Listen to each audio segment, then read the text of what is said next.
playing. Well, Megaforce made it there. Next was survival element. Outriders, a game that I hardly expected to be more interesting. In terms of so much RPG stuff, it's almost completely different from any other. It wants to be a better setup for an amazing sequel that really realizes all of its ideas. But is it more? If this were a $40 game, I would basically say this is amazing, but it's not. It's $60. There's aspects of it which are a little half-baked, but it really does deliver in terms of giving you this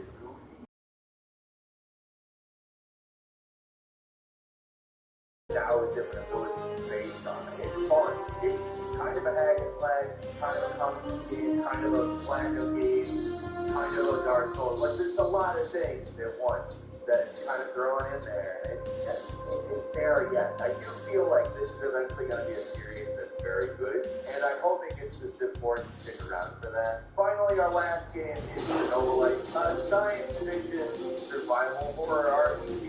This one has the distinction of being 3D cans from the Chernobyl disaster area, which is quite stalker, but definitely one to build the view of stalker, and does in a number of ways that are very fun. That's all for today. Leave me a comment, let us know if you like this video, if you're not subscribed, that's a great time.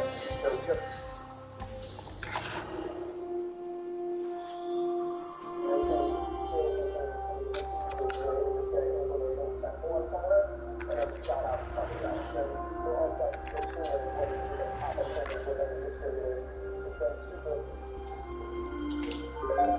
Hey, I don't know if you know this, but a ton of new video games were announced throughout 2021. So today we've got 40 upcoming games that were announced throughout 2021. Some of these are releasing soon, some of these are releasing who knows when. And just a quick disclaimer, games like Elder Scrolls 6, Starfield, God of War Ragnarok, Atomic Heart, Hogwarts Legacy, and the rest you see on screen here were actually announced pretty well before 2021. So if you think we missed something on this list, don't check the date, because you'd be surprised how many games got announced a long time ago. But anyway, we got 40 games, so let's get started off with number 40. A Plague Tale Requiem is the sequel to one of my favorite games we were releasing, A Plague Tale Innocence. This time around, the stakes are higher, more of a badass now. You got to really see that progression throughout the first game, and once again, we got a pretty gorgeous cinematic game. It's still early, we don't have tons of details, we don't have like lengthy gameplay demos or anything like that, but if it tells a story and looks as good as the previous game, we are absolutely in on this thing from day one. Now, next over at number 39, we have Saints Row Reboot, a game we've talked about quite a bit here. It's more of a hopefully anticipated game, and it's a 3D combat game developed by Slow Class, the people behind Unsolved. Unsolved has a really great fighting system, but they're taking that fragrance here and pulling it out into awesome with nature-style action experience, where most of the time it's you that are most looking and you get their asses into the environment, your skills. There's a lot of mechanics going on here where when you die and every time you die you come back and you're a bit older. The aesthetics, the combat, the gameplay, everything looks really great and really exciting about it. Next over number 38, that is Lego game, Kirby and the Forgotten Land. It looks like Kirby in a post-apocalyptic hellscape. I mean, I'm exaggerating a little bit, but a 3D adventure exploring an abandoned city is pretty cool. Kirby is obviously a mainstream character, but I still think the most are pretty underrated, and it looks like the Forgotten Land might be surprising. Next up, number 37, we also got a Splatoon 3 announcement, and it's but giving setting the gears and different plays, accessible zones, more customization, and more good old-fashioned Splatoon games. I think it's just the day before. This game made a splash early. Oh, it is releasing on PS5. Awesome. And with all the gameplay concepts and setting and everything, we really kept our eye on it. Look at this stuff. They're working! Let's go!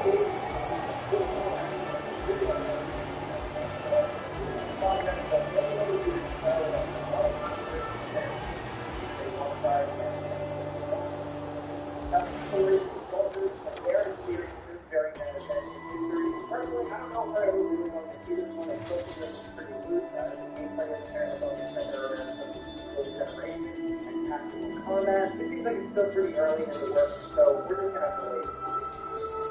Now, next over at number 34, we have Saints Row, if I'm pronouncing that right. This is essentially a World War I first-person shooter specifically centered around the Alpine warfare. This game is set to be focused specifically around the account front and mountain regions and the complications of mountain warfare that came with all that. The closest we've gotten to is pretty cool. At this point, it's pretty hard to make a World War I, World War II first-person shooter movie, but it seems like they're cooking on something good here.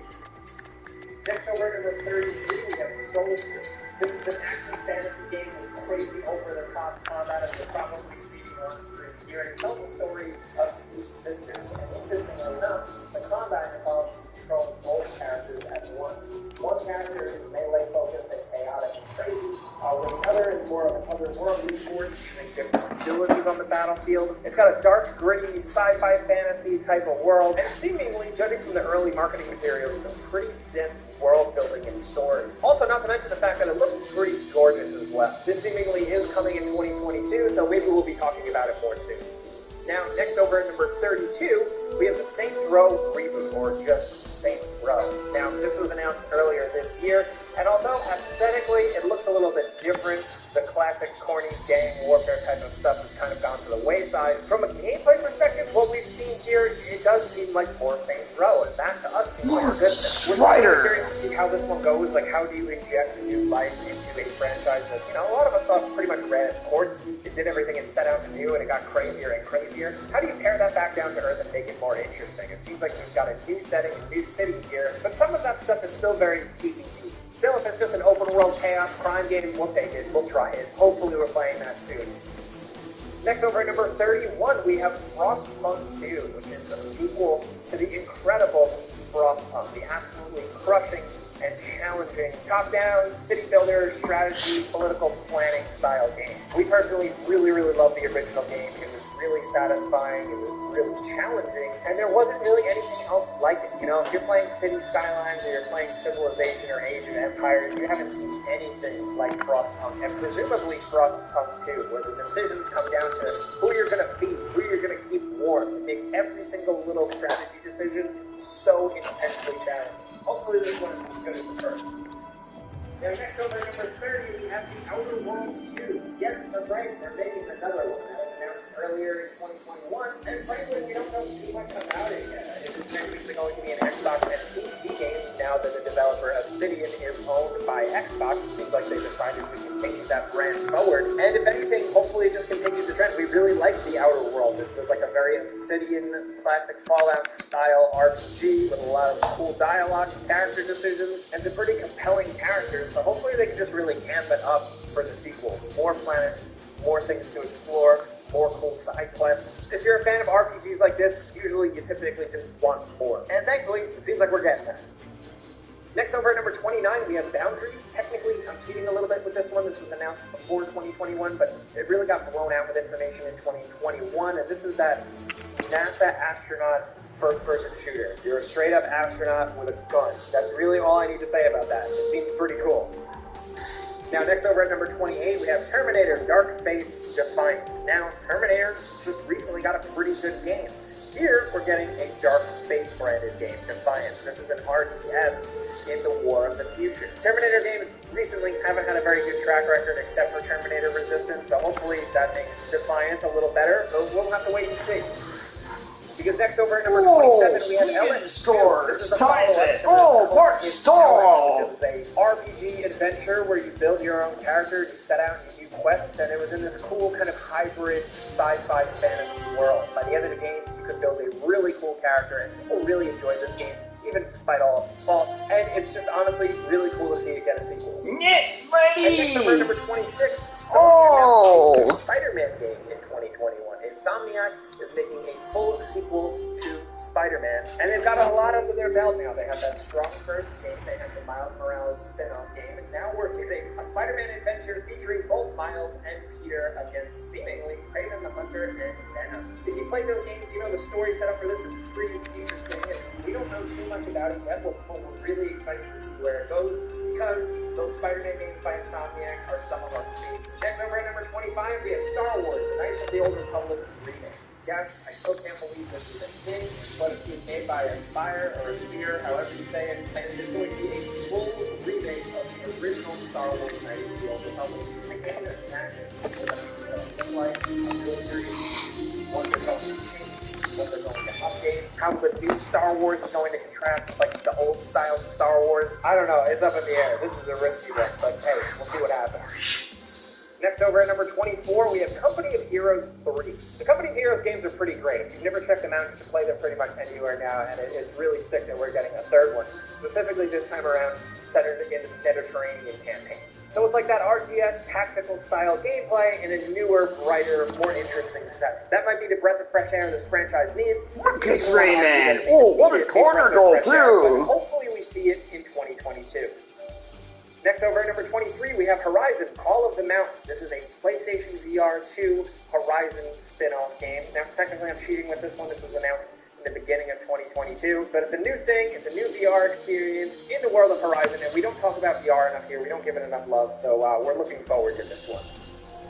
Next over at number 22, we have Project Eve. You probably remember this thing being announced during a PlayStation showcase with incredible fast action combat and some pretty graphics and an over-the-top character. There's not too much we have to go on this one yet. The project is still surrounded in some mystery, but it was billed as an action-adventure game in the not-too-distant future on a ruined Earth. I mean, just looking at the game, I mean, like, we're judging a book by its cover here, but it looks pretty sweet so far. Next over at number 21, we have Dawn of the Monsters. This is a co-op beat-em-up game featuring kaiju monsters, which is pretty sweet. I mean, just look at the art style. The character designs are awesome, and really, we just need more video games like this. I hope we can turn that into Next over at number 20, we have the Dead Space remake.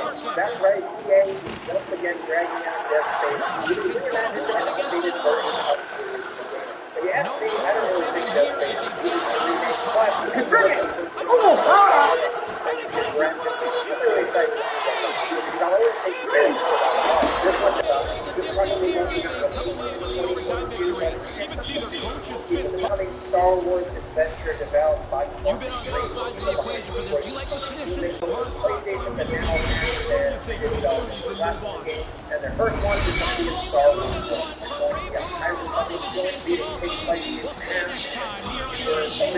Star Wars canon version of the Old Republic, technically. And all we got was a cinematic trailer with cool elements and flashy visuals. If you like cool Star Wars stuff, like I know I certainly do.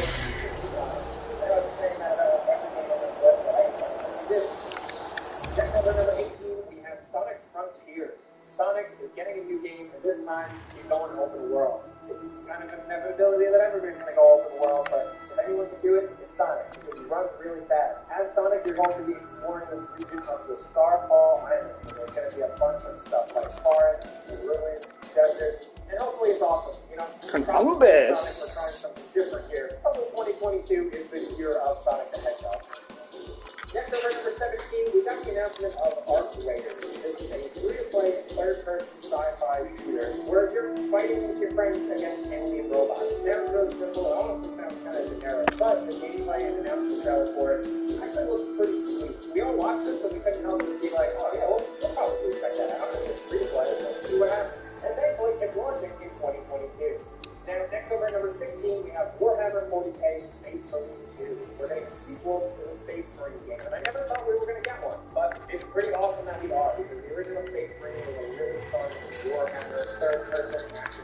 There wasn't really anything like it at the time, and now that we're getting a new one, it's kind of like a great way to introduce more people to the 40k world. And over at number 15, Wonder Woman is getting a game. The team developed by Monolith, the people behind Middle-earth, Shadow of War, and Shadow of Mordor. And if I know anything about them, they know how to develop a game where you're a character in an open environment and you're super powerful. We know this is going to be a Wonder Woman adventure game in an open environment, and apparently it's going to feature the Nemesis system. That's pretty awesome, and it's a generation concept. Interesting to see how that's going to play out in a Wonder Woman game, but hey, we're open to it. This one's probably still a ways off, but hopefully we see more about it. Next over at number 14, we have Star Trek Resurgence, which is announced at the Game Awards 2021. This is a multi-character, story-driven adventure where you're making decisions and there's a lot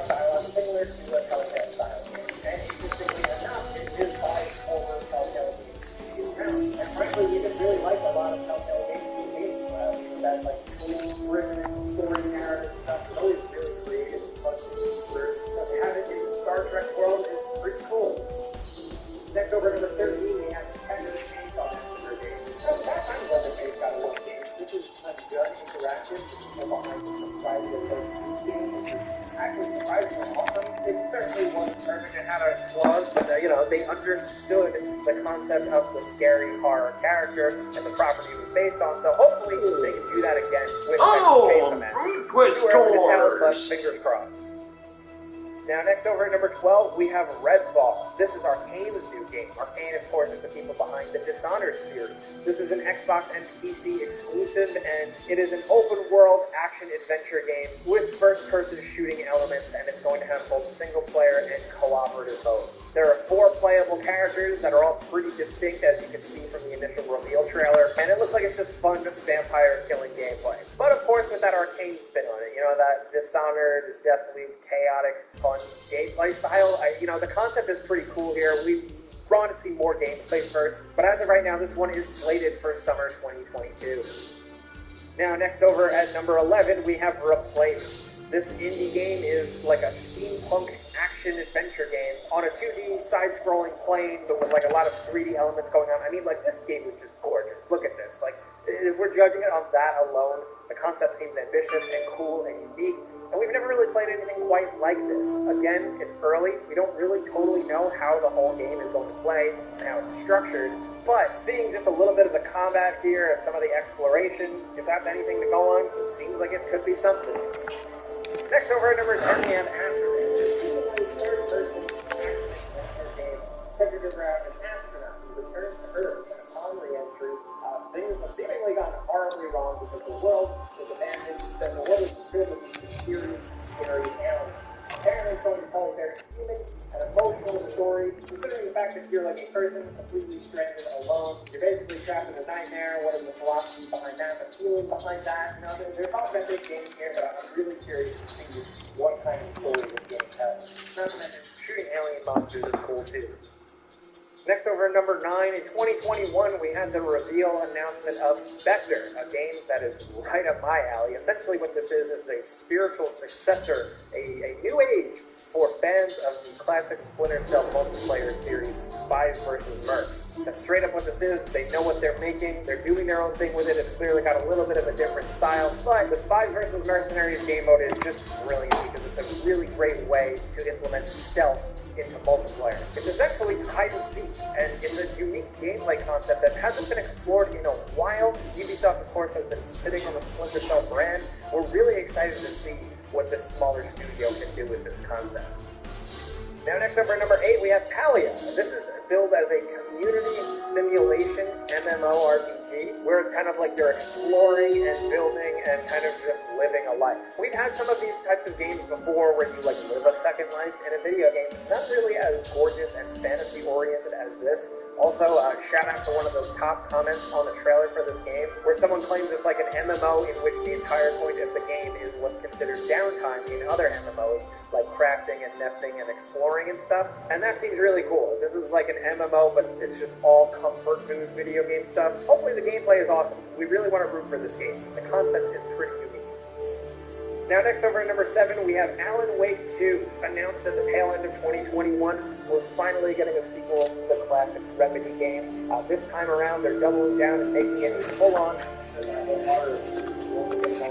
Third-person adventure, and things are probably much crazier this time around. It's seemingly very early in the works. There's not too much going on other than a pretty thrilling or scary teaser trailer. But we were huge fans of Remedy games. Obviously, Control was their last game. We absolutely love that. We love the original Alan Wake. So this is going to be a big one for us. Let's talk about this one a lot more.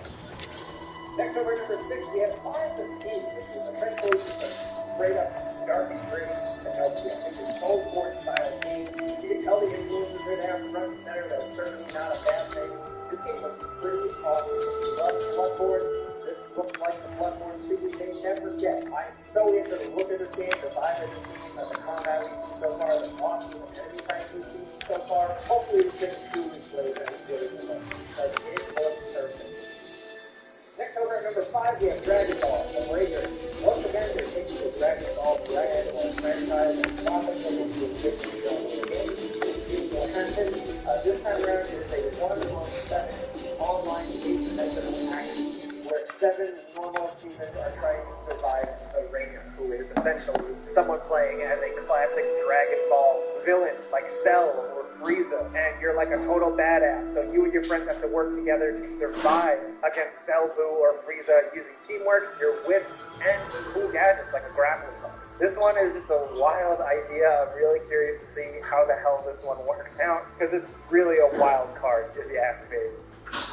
Now, next over at number 4, speaking of wild cards, we have Marvel Midnight Suns. This game has been rumored and leaked for a while, and it was announced in 2021, and essentially it is a Firaxis game set in the Marvel world. So it's essentially like XCOM, but with Marvel characters. I feel a little bit reductive to this one to that, but Firaxis, of course, is behind so many interactive games like the City games, Civilization, and like I mentioned, XCOM. So, jumping Marvel into that formula could be pretty cool, especially because it's exposing mainstream audiences to more comic book style concepts, and we're getting to see cool characters and just cool stuff going on that you don't see in your everyday Marvel movie. With some of that tried and true Firaxis gameplay, which I feel like they always have on point, there could really be something cool here.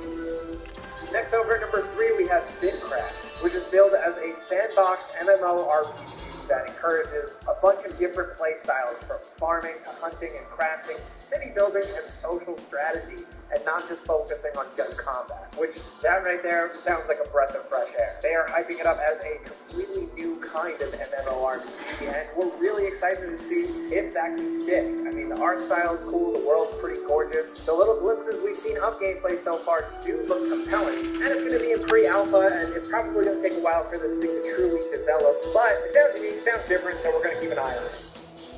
Now down to number 2, RoboCop Rogue City was announced in 2021. And if anybody had a new RoboCop game on their bingo card, you probably didn't have it on your bingo card. As a big RoboCop fan, I did not expect anything like this, and it's pretty early on, we don't know too much about it, but it is from the people behind Terminator Resistance, which I mentioned earlier in this video. While it wasn't a perfect video game, it definitely seems to kind of understand the source material.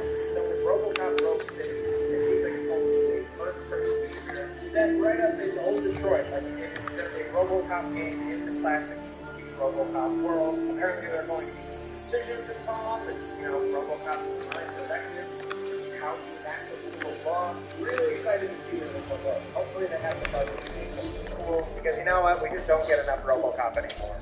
We're starting to finally get some looks at the newest James Cameron movie, the follow-up to 2009's Avatar. It seems like it's been forever. And Frontiers of Pandora is an open-world action-adventure game set in this massive world and brand that they're trying to build up here. It's being developed by the people behind The Division, which is pretty cool, actually. If anything, I think they know how to build compelling and interesting and detailed worlds. But it's also being published by Ubisoft, and some things typically come with Ubisoft games that a lot of players don't like. Still, it's fun to dunk on the Avatar movies, but we like them, and we're curious to see what comes of the video. Those are 4 games announced pretty much throughout 2021 that we wanted to highlight, but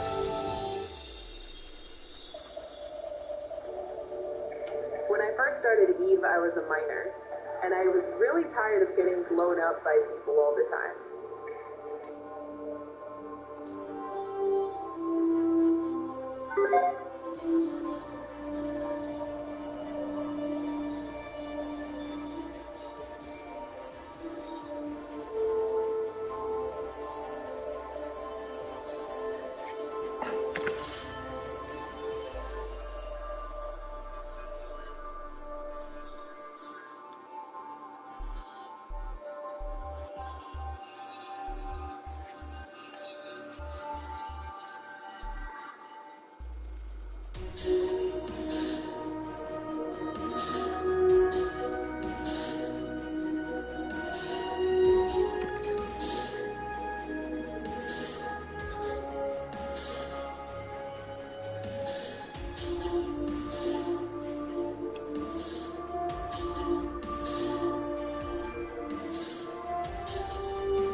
No idea what 2022 has in store for us, but there are some technical items let's take a quick look at the content of the processes that might go through in 2022. Starting off with this, in our number 10 spot,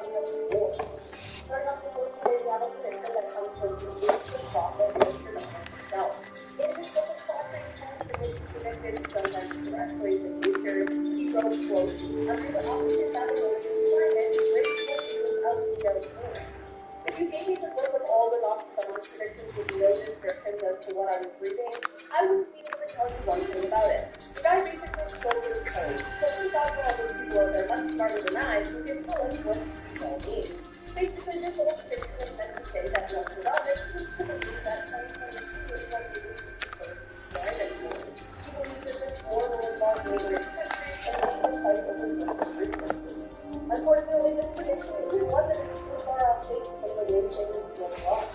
In our organized company, we have the great year. What will a list of predictions be without the wise words of Bubba Vega? The late clairvoyant and mystic had quite a few predictions for this year, so let's start off with this one. This prediction is in reference to a glacier which he says is going to heat up this year, and let's be honest, that really is something that is extremely likely to happen. The thing though is that the darkness of this prediction lies in what is inside this glacier. He claims that once the glacier melts, this glacier leads to a virus onto the world, and it's one that countries will not be able to handle that. I know, I'm with you. So, literal last in the world news right now is some strange virus no one has ever seen before and suddenly it's unleashed. And here I am in 2022 still working from home, so no thanks, Bubba Vega. Predictions will stay far, far away from the world. In our number 6 question, we have the big three.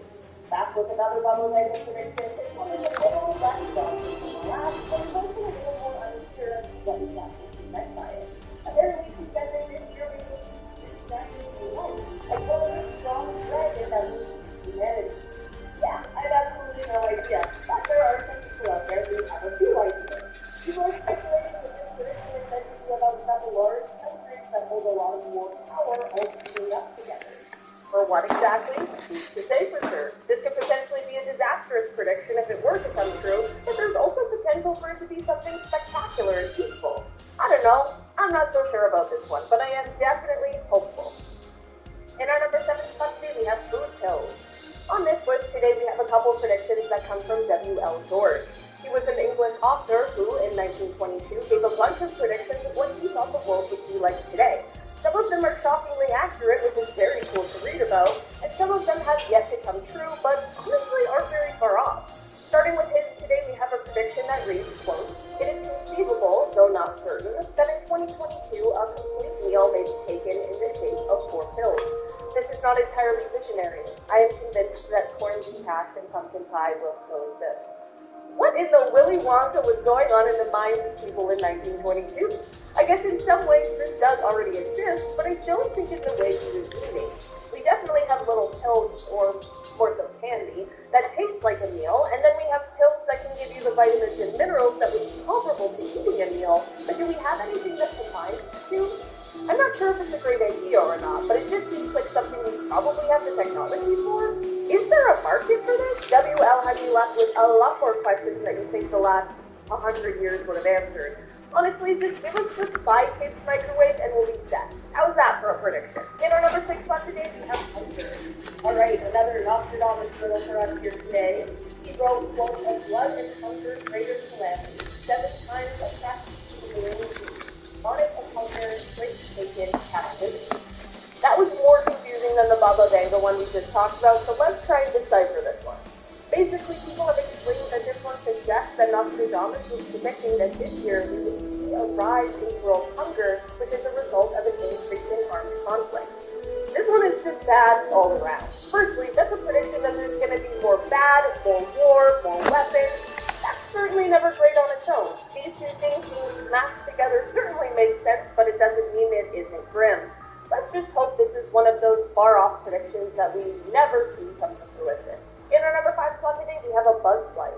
Alright, this is one prediction that definitely came to fruition a couple years ago, so here I am asking, what's stopping 2022 from unfortunately holding the same kind of fate? Bubba Vanga has predicted that 2022 will see a locust problem of biblical proportions. Okay, she didn't say that exactly. That was a bit of an exaggeration, but she did say that she thinks there will be a fatal locust problem coming this year. This is something that was seen in India, and while it sounds like it would only be a disgusting issue, this one is actually a very large issue for a multitude of reasons. Locusts can eat more than their own body weight each day, and they reproduce very quickly. This means that they can easily devour crops and can be a major problem for food supplies. Honestly, aside from all the important major issues, I just hate bugs so much. It sounds like an absolute nightmare. Absolutely. In our number 4 spot today, we have a carrot. For one last Nostradamus prediction for this list today, we have a super word symbol. The insurgent road all around the great city will be soldiers launched by soldiers. This is said to mean that for 2022, predicting that Paris will be under siege. For what reason? Well, that remains unclear.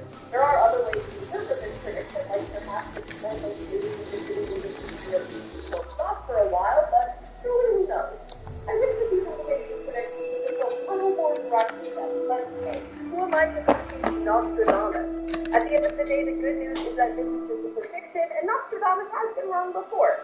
But it just puts people a little bit on edge to hear these scary thoughts. In our number 3 spot today, we have energy. Another prediction that comes to us from W.L. George is this one that reads, quote, coal will not be exhausted, but our reserves will be seriously depleted, and so will those of oil. One of the world's dangers a century hence will be a shortage of fuel, but it is likely by that time a great deal of power will be obtained from tides, from the sun, probably from radium and other forms of radio energy, while it may also be that atomic energy will be harnessed. This is one prediction that certainly already has, in some ways, come to fruition, but there is still more that is yet to be addressed in this one. Talking about the depletion of natural resources is not only a reality, but it was definitely quite forward-thinking for 1922. We can, of course, already harness the power of the sun through solar energy. Although it's not the most widespread thing, many people are rerouting to this more green form of energy. I think the most astonishing thing is the idea of atomic energy, which is also something that is becoming more and more widespread as the years roll on. In our number 2 spot today, we have disasters.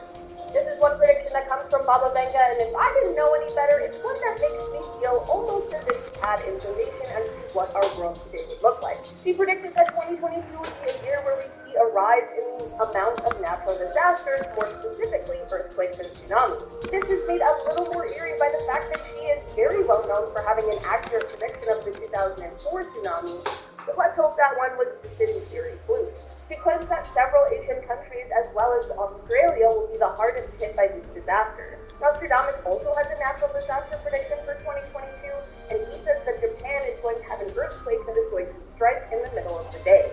It is tough to say how accurate or inaccurate these predictions are, and considering the implications of them, it's definitely nerve-wracking to hear. In our number 1 spot today, we have workweek. Another W.L. George prediction for you today. This one reads, quote, Americans will be less enterprising and much more pleasure-loving. They will have rebelled against long hours.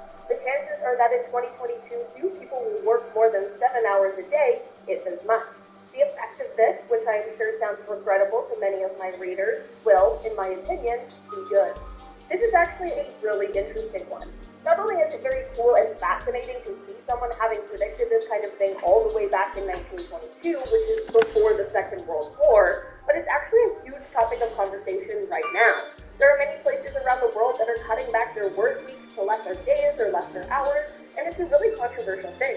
Some people are really on board, and some are worried about the future of this. Let's have some civil discussions about this in the comments and weigh some pros and cons, especially if you've experienced both sides of the coin. Is one really better? Could working less in turn make some people more productive? I don't know. Let me know your thoughts and feelings. Alright guys, that has been our lesson for today. Thank you so much for checking it out.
Wednesday afternoon, evening, wherever you're from. Hello, welcome to the stream. I'm Super Today, let's recap what happened in the postseason. went against the 42-win New York Rangers. Okay, maybe you don't judge a team off their wins. They're a pretty damn decent team. I think they're better on paper than what they were last year when we faced them in the first round. And what did I say at the beginning of that series? What did I say? To the point, somehow we're going to absolutely blow it, and we do. Up by 2 in the series, we blow it 4 straight. And an absolutely absurd overtime goal for the New York Rangers. 5, 6, I think. Game 6. First round. That was a disappointing thing.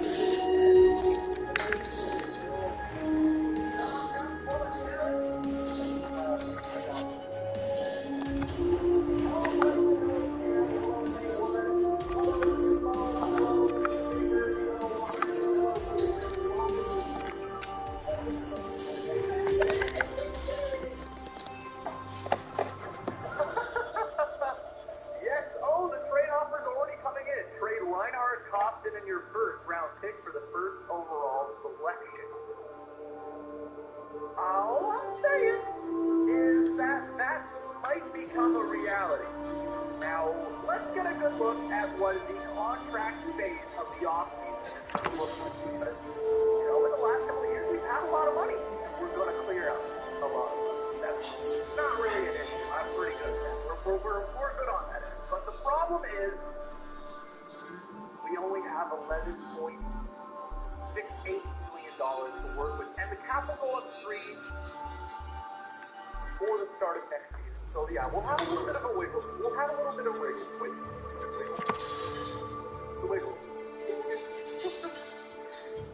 Do they do fruit salad? Is that the wiggle? They do that on fruit salad. Yeah. So Crosby, maybe he doesn't come back. Who knows? Maybe not Travis Konecny or Costin. Maybe we go off the wall and destroy this. Because I'm very disappointed after the first round. Against the Rangers, you can check the stats from last episode of I don't want to do this. Let's get forward.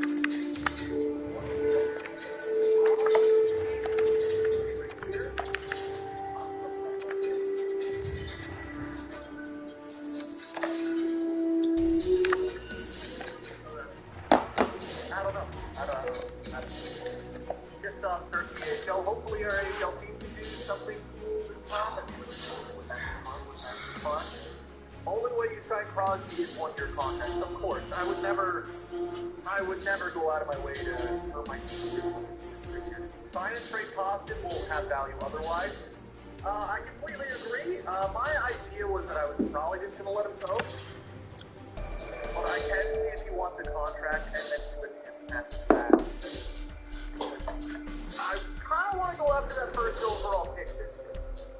Because I don't think we're going to win a Stanley Cup without more X factors on this team. So, Travis Konecny, how are you for us this year? And the bottom 6 was abysmal. We have to restore the entire bottom 6 going forward. We need more offensive threats in the bottom 6 because Konecny wasn't bad for us. It's raining. Oh, the corner shot. For 3 years. Why did I press back to this? Why did I do this? Why? Is it the guard anyone? No. Unfortunately, the first overall. We played good though.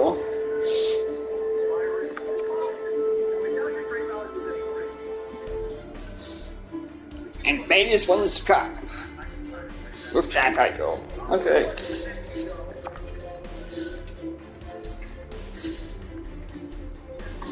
Seventh, damn.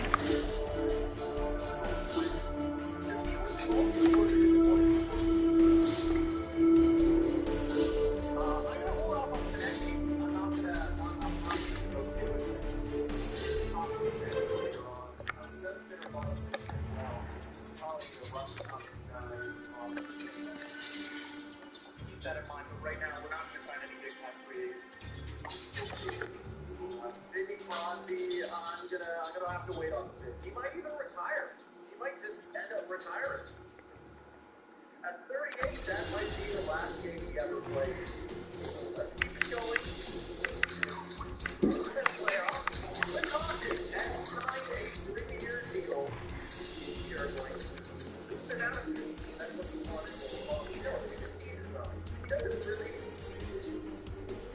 Well, what does Jerry want? Last time I checked, he wanted $4 million. See what people were not talking. Stanley Cup champions are the Holy fuck. Congratulations. Sucks for them though, because they have a lot of Yeah, I know who that guy is. I know who that guy is. I want him so bad. I'll go for when Pace pick.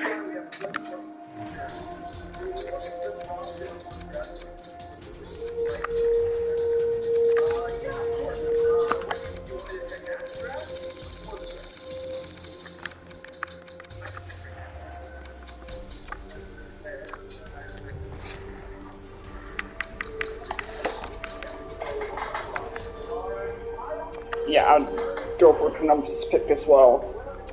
And I'll draft that fucking goaltender. Who is gonna be a star.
Motherfucker.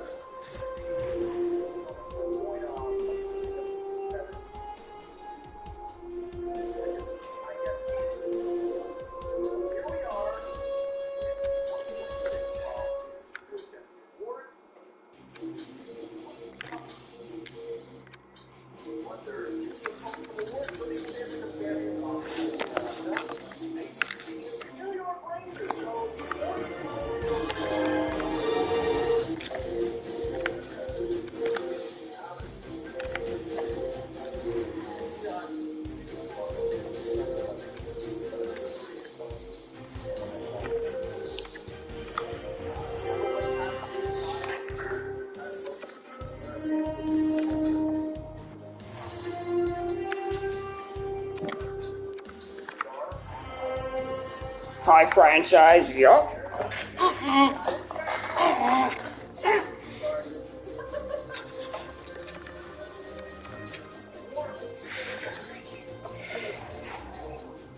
I'll pick. I'll take this guy.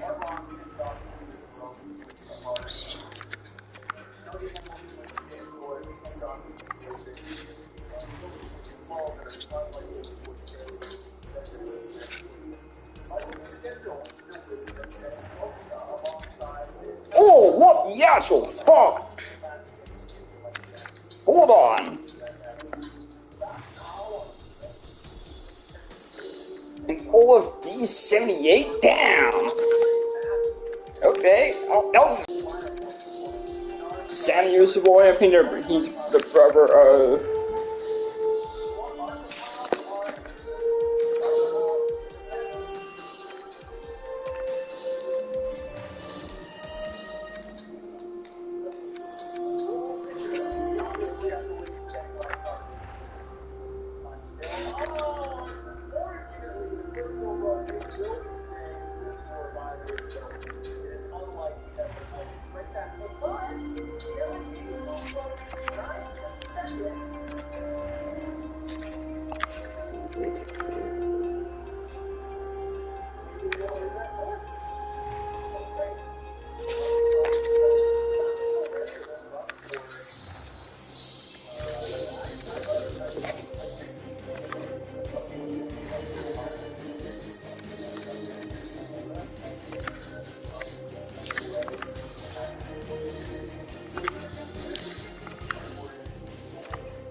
But that was a really good draft, especially for the 58th pick. Damn.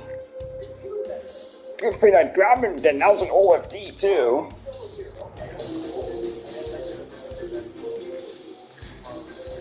So I got playmaker, sniper, goaltender, 2 goalies, Kron, and Fury. Yeah.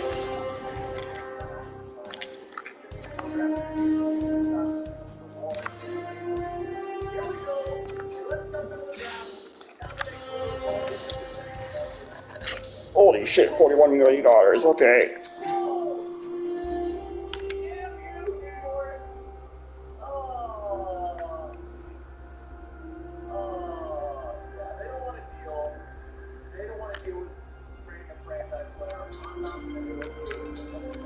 Oh, Emerson's Drew, that's excellent.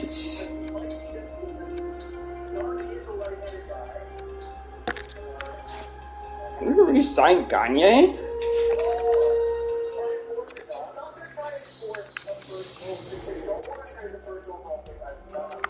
Yeah, 2 years, I can record that.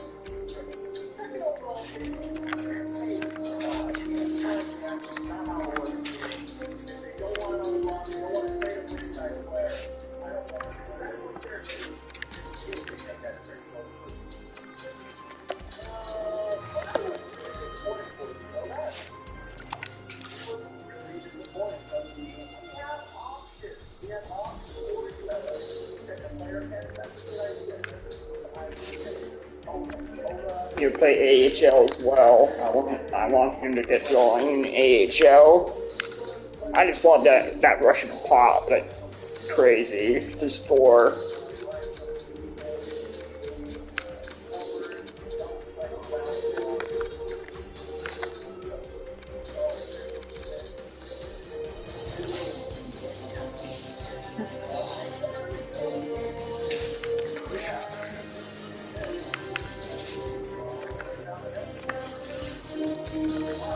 You play AHL for sure. 17-year-old Bennett goaltender. Yeah, that guy's gonna be a fucking stud. Yeah, you do not want to mess with this goaltender. Especially if you actually start playing next season.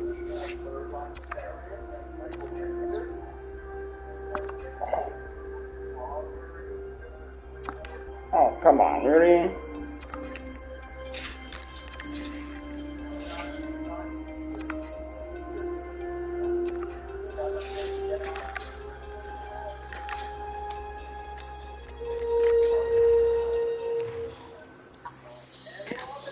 Now you can sign. Holy shit, I hate that.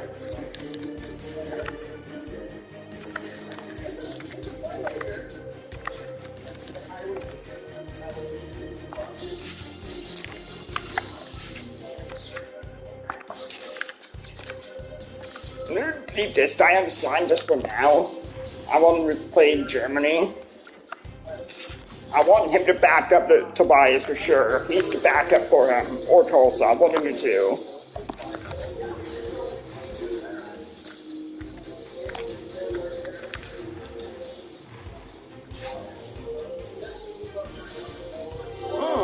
Some good options available here. Damn. And I got a lot of money to spend.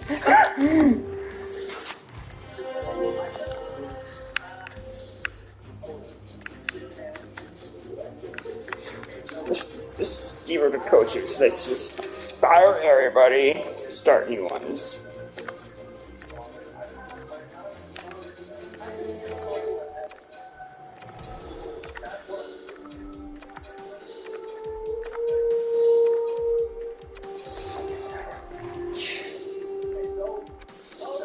Forward coach.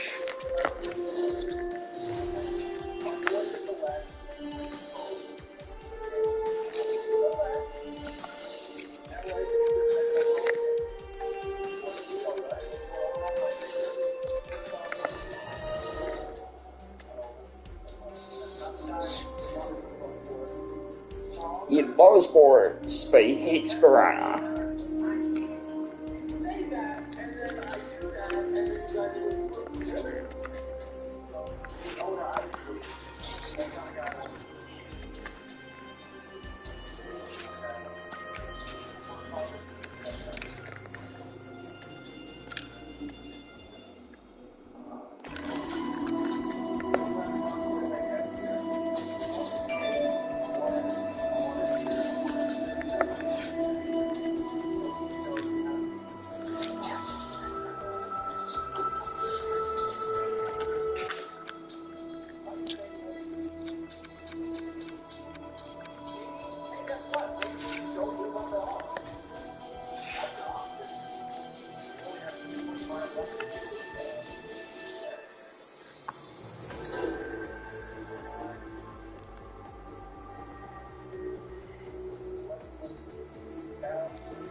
I agree. You guys seem to like connecting. So any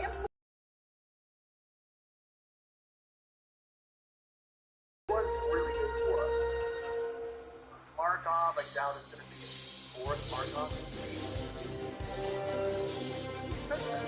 one another. Don't forget to see what Reinhardt will get. I know, I'll check. Don't worry. I'll do my due diligence and check around the league and see what's out there. I don't trust that Zhao's going to be a great pick. And we don't really need love. Okay. Let's have a couple more picks. Detroit's going to go with Markov. Not a bad pick there at 14. I just want to see how the first round picks up. We're going to take our sweet time. Alden, my God, upload. Holy moly. I feel like Zhao, what is he going? Zhao should be going 20. Zhao, unfortunately, damn it. We knew he was going to be good in 20. God damn it. God damn it! Yeah, he was good, but see, the thing is, we've drafted so many defensemen in the last couple of years. Our defensive core is too damn stacked. But Zhao would have been really awesome for us, unfortunately.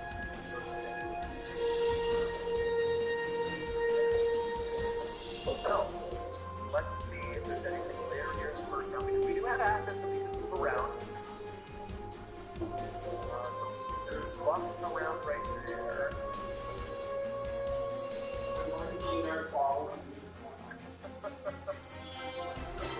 You know what? I think it's time. Let's just sim up to our selection. Sim up to things all the time now. Let's check around a little bit. Okay, first round. What did we miss in the first round? Obviously, Zhao is the big guy, but I'm still happy with my pick. Nothing late in the first round. I mean, Rita wasn't too bad. Okay, so with this pick, we're not gonna make the selection this second. Oh, we have to go with the goalie, right? 19 years of he's not gonna be very good, is he? He's just gonna be another. Well, okay, I'll leave that to you guys. We can take him with that pick. D-core is what? I'll show you what the D-core looks like for the future, because we have Voinov and Arkhipov, who should probably be, if they both have growth in the offseason, they should both be. Was there another elite in Vancouver? Whatever. So, our defensive core, endless, huge. Norman slash. Big B, probably gone. I don't like what we're paying him necessarily. Rui's pretty good, but Arkhipov, Juracek I'd like to move on for. Definitely a goalie this year. I agree. Might be like an 89 for the start of the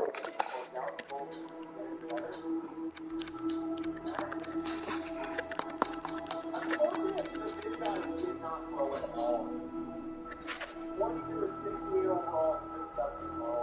Unfortunate that it's for the time though.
first one. I was close, but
I need to back up our Alex.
Oh wow, that did bring it down to the cat. Nice.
was able to come up with a few new Pokemon for teams thanks to the many powerful TMs that are easily available. And the fact that the ground underground makes certain Pokemon significantly easier to get. This is absolutely the best you can use by just playing the base game. And it's so good, I honestly think like 3 Pokemon can get you through the whole game. Now of course, we still have a full team of 6, but I can't help but think that this is the strongest best team of all time. Now, before we get into it, I would like to Pearl. There's only 2 games that we don't particularly agree with, and I'd like to get a full team of 6 out of you guys in the comments so I can really compare and contrast for what I decided on. Let's have a explain how. Let's get into the video everyone has been waiting for. The best team for Rose Diamond and Dynasty. So, starting off this best team is of course our starter Pokemon. It's quite funny to see. No matter how much things change, they also stay the same. I felt different, as even if it's slightly different up to the story, it ranks secretly as the best option. While there is more variety behind the fighting technique, it will be just a little. None of it quite like the feel on their favorite fire. It's still as strong as ever, with one overwhelming over the attacks, and even better, one-away speed. And then, it's just nice to have access to this. I really miss game Sword and Shield, and the fact that it's back with more power now is awesome. As the usual starter, there isn't much else to go over, so let's get into it. Here we go. Our first moveset today begins with close combat, and it's followed by footwork, acrobatics, and blocking. Alright, it's close combat. Close combat is, of course, the best fighting technique for this rocking out when it's running forward. It's one of the primal moves for me. So rock types and power types are the moves to go with for fight types now. I have break rate on a Pokemon later, which is why I didn't discuss that one with you. The next move is Slurp. It was down level 16. Top 6. We're not going to wait until that. Instead, we will use the Hearthstone and find it underground, so we won't let it protect the food. Now, if you want to see That's mine is on such a 9. Ouch. Next up, we have acrobatics. It's one that I will get to, which is super later on. Probably around the 8th year. Thankfully, we get to use their ability on that feature. So use that for acrobatics. Finally, we've got rock slide. I think you can find it down more that, or you can grab from a seller, or individually from having. Your best bet is probably just looking around for a seller platform. It's not terribly good. You can always run rock slide on that. So with these moves, including symbols to wrong in Swarm's entirety, Gardenia's entirety, Maylee's Lucario, Crash Awake's Fly Cutter, Fantina's Driftman, Byron's entirety, Candace's entirety, Volker's Ambipom, Saturn's Bronco and Astro, Jupiter and Mars' entirety except for Sunday, Cyrus's entirety for Michael, Nirvana, Baron's entirety, Aaron's entirety except for Rubion, Bertha's Golem and Sinuino, Young's entirety, Bronco and Metacam, and finally Sophia's Western and Utari.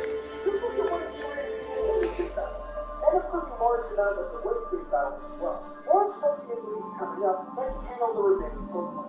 But seriously, when we are already covering this much for just get started, you know that this is going to be really good.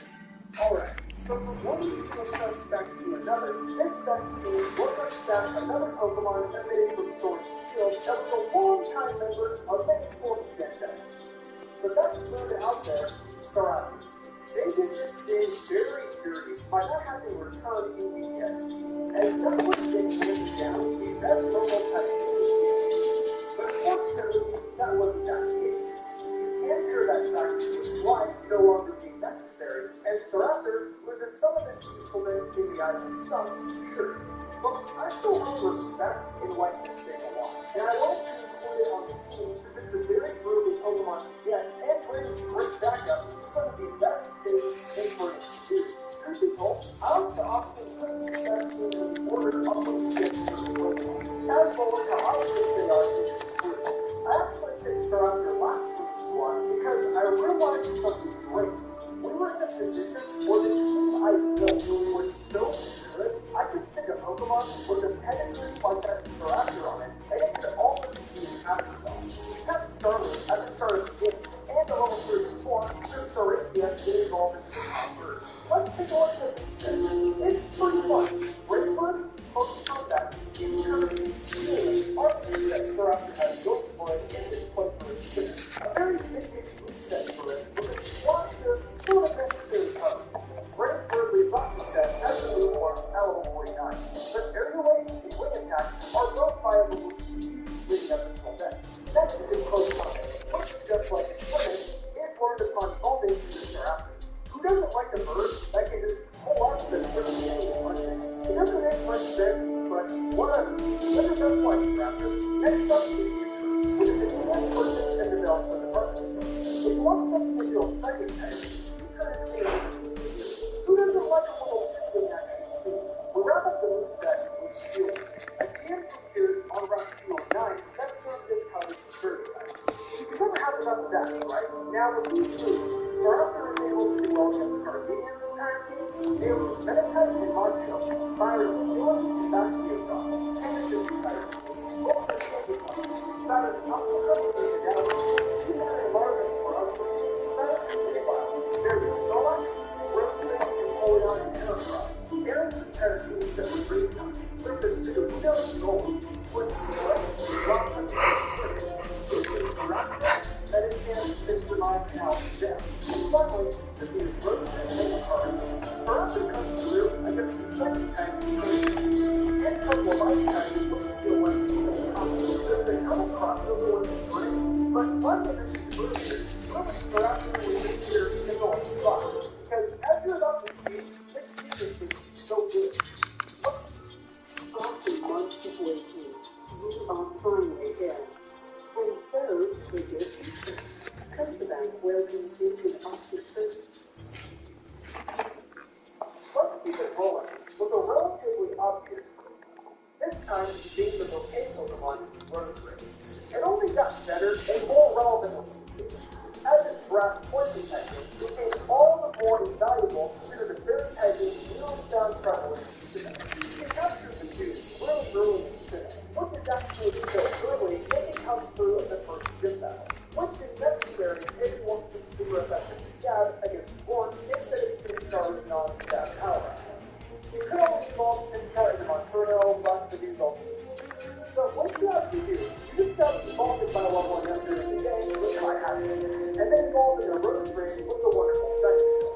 Oh, speaking of that, you'll need to find a shiny stone. You can grab one in your Iron Island, which is definitely a long way off from when you originally got it. But there is also a difference. I have some slightly incorrect information if I concentrate on one of these. As it turns out, there is only one place in the ground underground that you can find a shiny stone. And they make you wait until you're in the North Secret part underground, which I'm pretty sure is the place. So if you want to find one really early, you'll need to get past Reason, turn to level 11 at the very least. And let's get a little bit you'll also put in a little bit of work to eventually find one by knocking out wild Pokemon. But it's well worth the work, and it actually is kind of easy, and then probably takes it down. I'm going to write this with the perspective of finding one exactly after. But, hey, using Roselia for a long period of time is okay, I guess. You're really missing out if you don't get that 125 with special attack as soon as you could, though. It's time for the move set. Let's see what all that power is working. We've got Pikachu, SpongeBob, Gazelle, and Solarbob coming together for a good set play. The stuff with Pikachu is probably a little different than you expected. And that's kind of getting hard to get penalty, which is a bit more strong. Though it comes from being one to the two and ending up. Well, Pikachu can still hit hard and recover health. It just takes more space, and it's best if rotated around the score 9. But if you certainly don't get it, the next move up is SpongeBob, found in the Galactic Warehouse.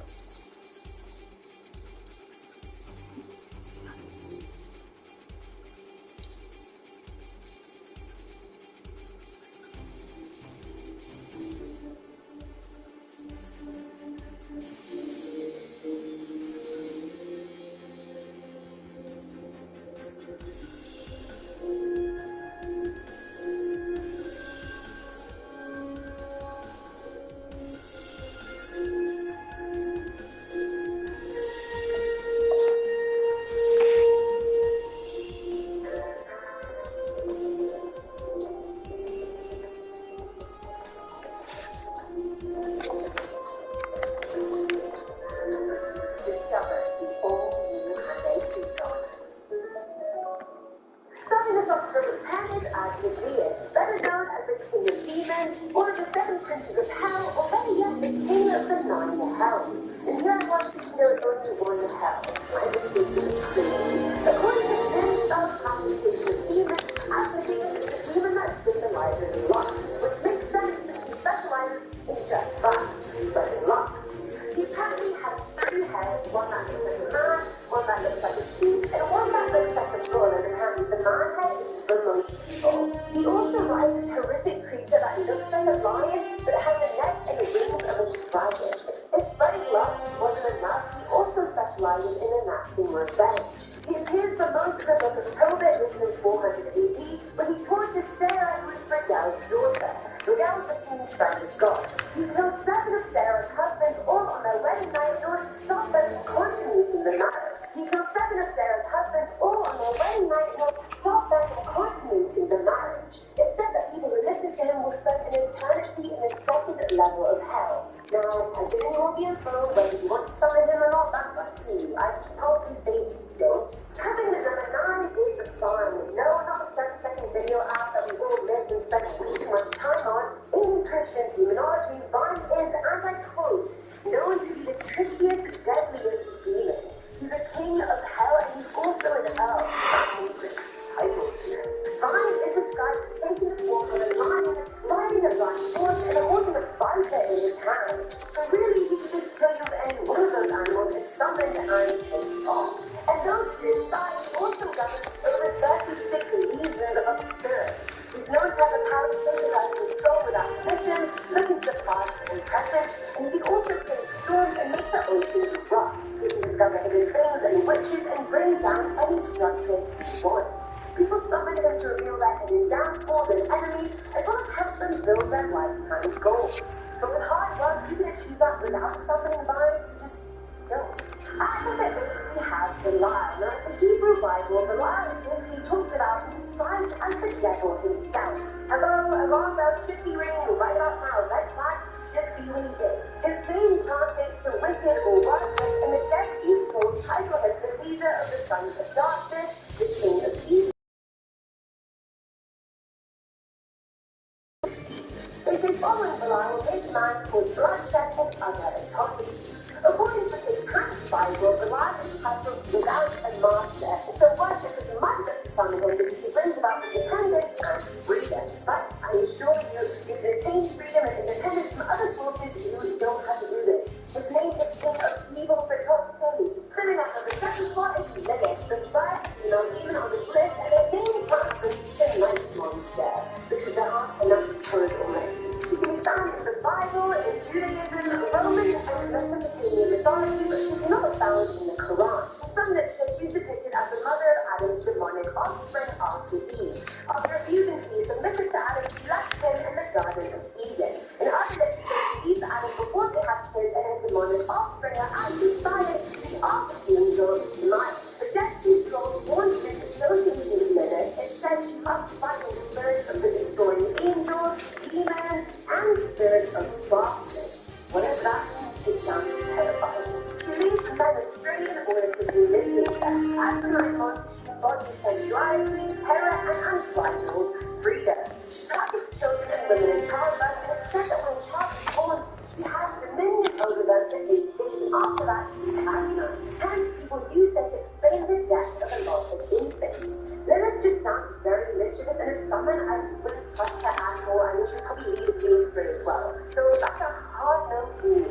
Now, at number 6 is Anta. So every link I open to learn more about this demon, the first word describing him on every single one of those web pages was violent. He's known to be an all-round shit stirrer, to put it frankly. Antas is known to be able to source an entire household, and he's sent out specifically to kill. He's very perfect to create discord among humans, and once in your mind, he whispers thoughts of killing people in violence and escalates people's existing problems. He's also known to be easily provoked, so if you do summon him, try not to get on his bad side, otherwise, highly likely, he'll kill you and everyone in a 10-kilometer radius of you and have no remorse about doing it. And in case you were wondering what this demon looks like, he has the body of an angel, how ironic, the head of an owl, he rides a black wolf, and carries a saber for, I'm assuming, sticking purposes. Coming in at number 5 is the Bula or Nebula. To help with that, this hardness. He's known for teaching sciences, philosophy, and mechanics, and I'm assuming this is also behind the motive of why people summon him to begin with.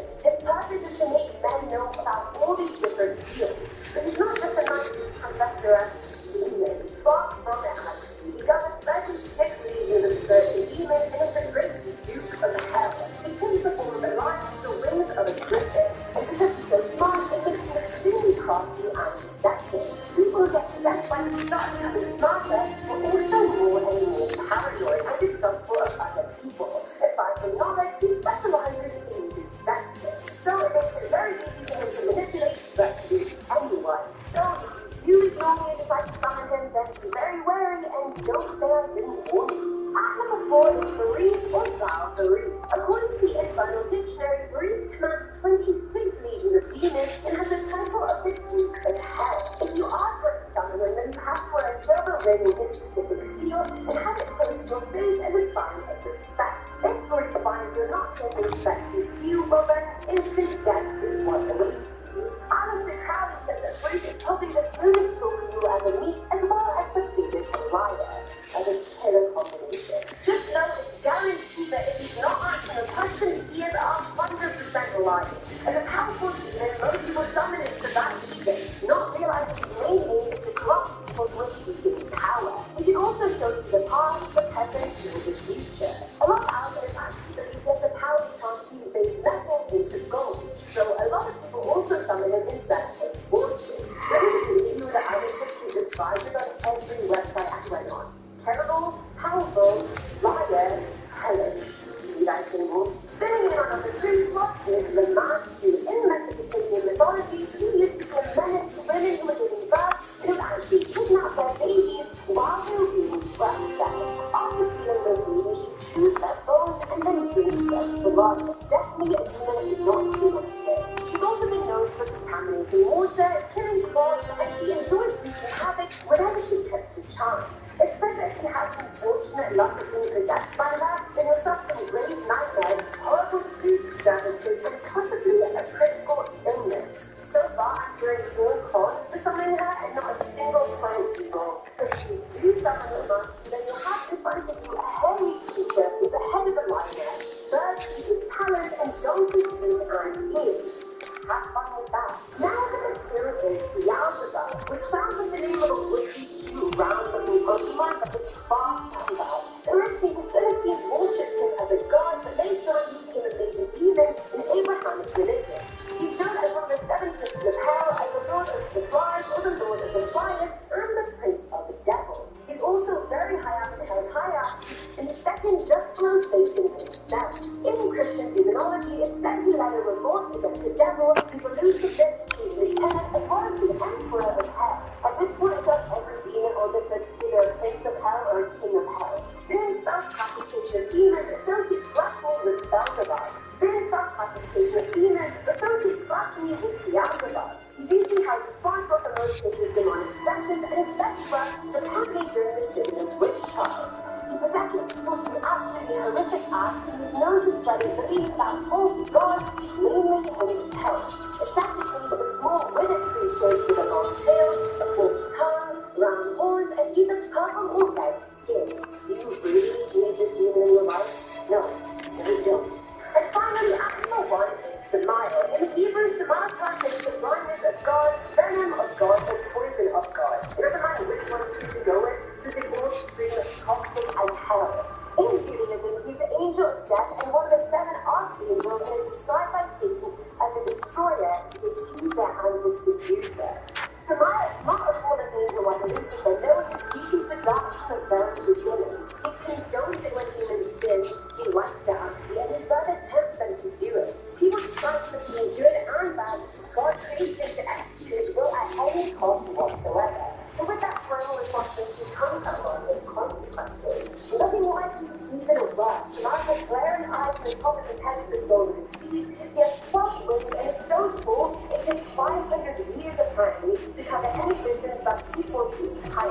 He said to the ruler of the heaven and command 2 million angels. When describing his nature and his aim, someone said he aims to be the new God who is evil, treacherous, and spiteful. I saw his title on Reddit discussing how he is Lucifer, the good Lucifer. Number 3.